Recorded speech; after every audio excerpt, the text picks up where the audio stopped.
Bases psicológicas de la educación musical de Edgar Willems. Capítulo 10. La inteligencia auditiva. Tener inteligencia musical quiere decir ser consciente de los diversos elementos del arte musical. Esta conciencia es muy relativa, diversa, y tiene sus límites, dado que un arte escapa siempre, más o menos, a la conciencia. Desde el punto de vista pedagógico, ya lo hemos visto, lo más espinoso se encuentra en la intersección de la vida empírica, instintiva, y de la vida consciente. En la enseñanza teórica este problema no se plantea, se habla intelectualmente al intelecto, se acopian conocimientos. La educación musical viviente procede muy de otra manera. Recurre, en primer término, al instinto, a la acción armónica inconsciente. Se puede, hasta cierto punto, ser sin pensar, y hacer sin saber cómo se procede. Muchas veces la acción es así la más pura, pues el intelecto entraña el riesgo de molestar el proceso normal. Los animales están en ese caso, practican el verdadero ritmo sin saberlo, que puede haber de más bello que los movimientos plásticos de ciertos animales, como el gato, el tigre. Los pájaros cantan con ritmos a menudo muy sutiles. El niño es con frecuencia perfecto en sus gestos y ritmos, como lo son, por lo demás, los primitivos.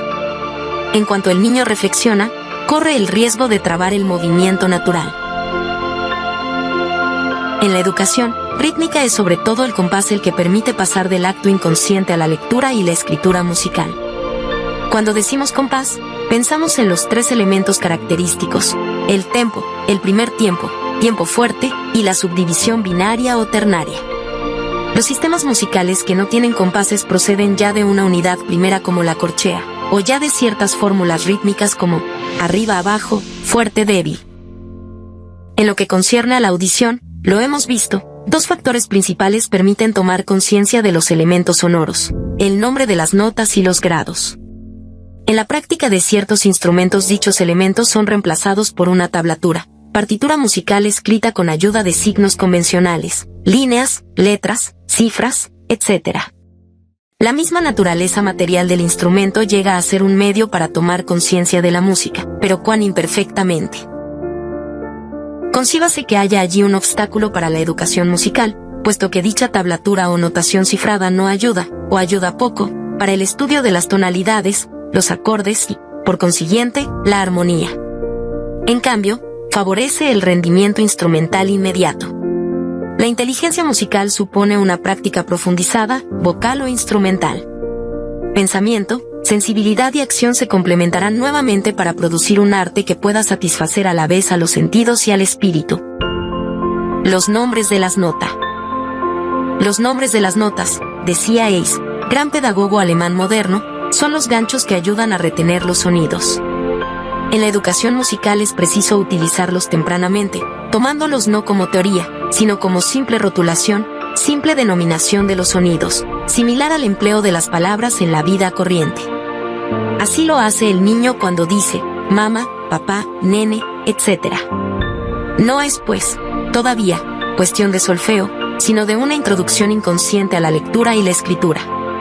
Ciertas canciones, cuyas palabras están entrecortadas por los nombres de las notas, introducen agradablemente al niño en la rotulación de los sonidos. Luego pueden hacerse numerosos ejercicios de ordenamiento con los nombres, por ejemplo, en la escala, lo que el niño realiza con placer. Pero se procederá muy intuitivamente y apelando en forma progresiva a la conciencia del niño. Hemos conocido gran número de alumnos de todas las edades, y el caso de ciertos adultos tenía a veces algo de trágico, que querían hacer música sin emplear el nombre de las notas. Hasta ciertos profesores, como reacción contra los abusos de la audición absoluta, han proscripto los nombres de las notas en ejercicios que, normalmente, no deberían haberse pasado sin ellos. Solo en ciertos ejercicios de cultura auditiva se hace necesario proscribir momentáneamente los nombres, a fin de liberar a los alumnos que están demasiado centrados en la audición absoluta. Este proceso puede ser interesante para controlar el desenvolvimiento normal de la acción sensible y afectiva. Es evidente que el uso de los nombres puede impedir ciertas experiencias puramente sensoriales o afectivas, pero el nombre puede ayudar a precisar las sensaciones y la sensibilidad. Hay adultos que, inducidos a error por falsas teorías, creen que basta, por ejemplo para el juego pianístico, tener conciencia de las funciones tonales, es decir, de los grados, y que se puede prescindir de los nombres de las notas. Muchos llegan todavía muy lejos, afirmando que se puede tocar muy bien un instrumento sin ayuda de los nombres ni de los grados. Esta práctica empírica del teclado, basada en la vista y el tacto, puede avanzar mucho y hasta dar algunos resultados inesperados desde el punto de vista de la melodía y de la armonía. Pero prácticamente, tales instrumentistas quedan reducidos a cierto número de tonalidades, pues es necesario hacer un aprendizaje profundo de cada tonalidad, considerada como entidad particular. Por otra parte, les es imposible emprender estudios normales, clásicos, hacia los cuales se sientan atraídos en un momento dado. Puesto que los automatismos funcionan en una dirección falsa, colocan al educador ante una de las más arduas tareas. Los grados. Como los nombres de las notas, los grados son símbolos musicales. En la educación no hay que darles más importancia de la que merecen, pero, por otra parte, tampoco hay que subestimarlos, especialmente en lo que concierne a su utilidad práctica. Más de un pedagogo, convencido de la importancia de la relatividad en el campo de los sonidos, ha preconizado un método de educación musical basado no en los nombres, sino en los grados.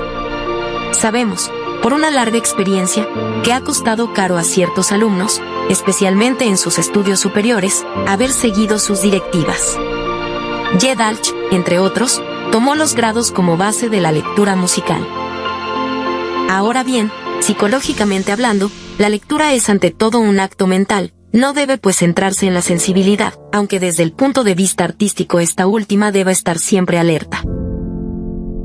El sistema de música cifrada Galan-Paris-Chevet, según los principios de Russo, que no fue el primero en utilizar dicho sistema, ya esbozado por Switchy, combina los dos métodos, nombre de notas y grados.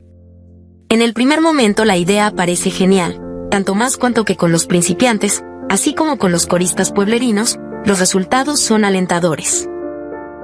Este sistema consiste en escribir los grados de la escala en cifras árabes, a las que se denomina Do, 1, Re, 2, Mi, 3, etc. Pero ¿qué hará el cantante, llevado de tal suerte, el día que quiera profundizar en la música, hacer armonía y abordar el capítulo de las modulaciones? Si todas las tónicas se denominan Do, pueden originarse graves confusiones, que a veces es difícil, si no imposible, eliminar. El mismo inconveniente se encuentra en el sistema tónica-do, preconizado por ciertos pedagogos.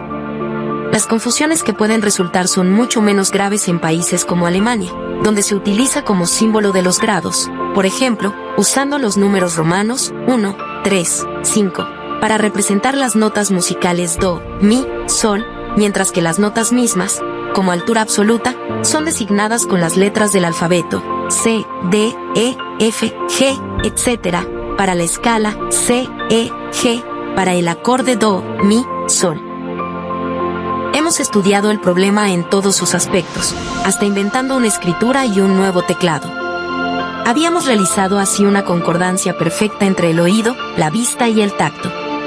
El teclado, de teclas blancas y negras regularmente alternadas, y la escritura, en que las notas correspondientes a las blancas estaban entre las líneas y las correspondientes a las negras sobre las líneas, permitían establecer relaciones exactas y regulares entre las diversas impresiones sensoriales, simplificando la lectura y el toque.